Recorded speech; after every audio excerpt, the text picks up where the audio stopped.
Selamat datang di channel ini. Kita akan membahas jalur pantura paling angker dan lokasi-lokasinya.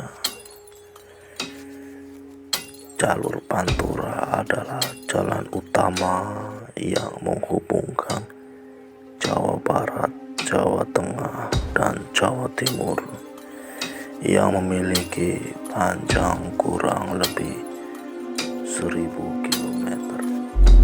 Jalur ini dibuat pada era pemerintahan kolonial Belanda pimpinan Jenderal Herman Willem Daendels dengan program kerja Rodi, yakni kerja paksa yang menewaskan ribuan orang pekerjanya.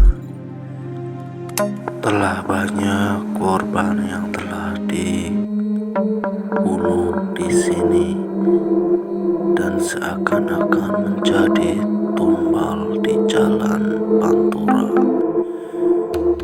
Dengan banyaknya korban di sini, dengan banyaknya korban kecelakaan yang terjadi, pengakuan masyarakat sering mencium bau anyir dan busuk dan suara-suara yang aneh.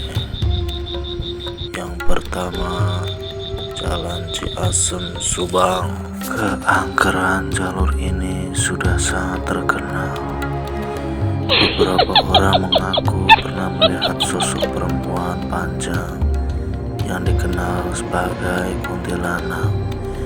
Biasanya supir malam yang pernah melihatnya.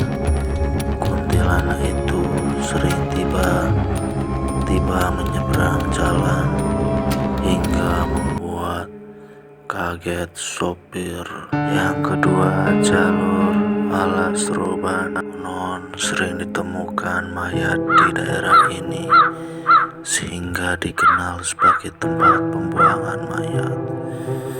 Di sini sering ditampakkan hantu dan arwah gentayangan korban kecelakaan atau pembunuhan. Biasanya berupa orang menangis tapi tidak terlihat, orang berlumuran darah dan anyir di pinggir jalan seakan duduk di samping sopir.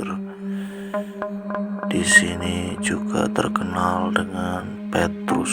Korban-korban Petrus dibuang di sini.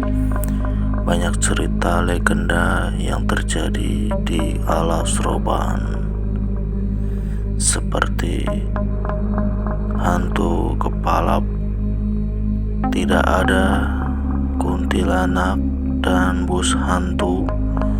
Yang paling legenda adalah warung pecel yang melayang.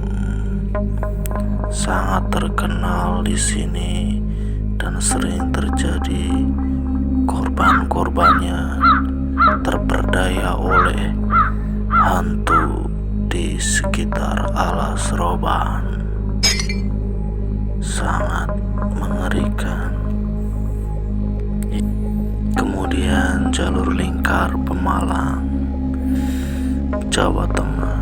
Jalur lingkar yang terletak di Kabupaten Pemalang ini juga dipenuhi hawa mistis, dan menurut cerita dari sopir, sosok pocong dan Mbak Kunti yang sering nampak di sepanjang jalan tersebut. Biasanya sosok hantu tersebut berdiri mematung di pinggir jalan. Sesekali dapat membuat pengemudi tersirap, terperdaya, sehingga terjadi kecelakaan yang tidak diinginkan. Kemudian ada jalur Gedung Kelor. Jalur ini masuk Kabupaten Tegal. Sosok yang sering menampakkan diri adalah laki-laki parubaya, berambut putih semua, dan jalannya melayang-layang.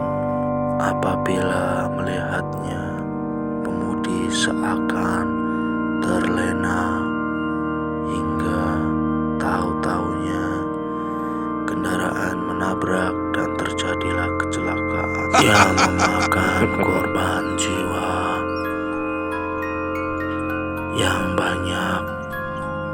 Berhati-hatilah untuk melewati jalur ini, dan kita harus selalu berdoa dan fokus.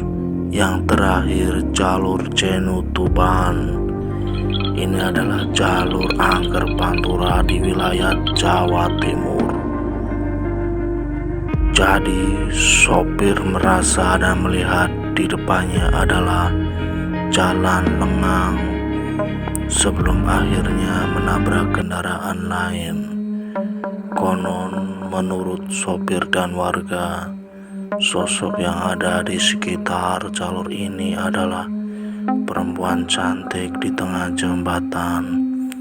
Perempuan itu menggoda sehingga sopir seperti terhipnotis. Tiba-tiba kendaraan yang dikemudikan menabrak dan terjadi kecelakaan. Penyebabnya karena kehilangan fokus. Sering terjadi kecelakaan yang sangat mendadak atau tiba-tiba. Banyak pengakuan dari sopir dan saksi ataupun warga sekitar. Ada banyak penampakan di sekitar Jenuh Tuban, seperti ada anak kecil, wanita, dan nenek-nenek yang mau menyeberang. Disinilah banyak keanehan di jalur Tuban. Kita selaku manusia harus selalu berdoa dan meminta perlindungan kepada Tuhan Yang Maha Esa dimanapun dan sedang apapun. Semoga cerita berikut membuat Anda merasa merinding.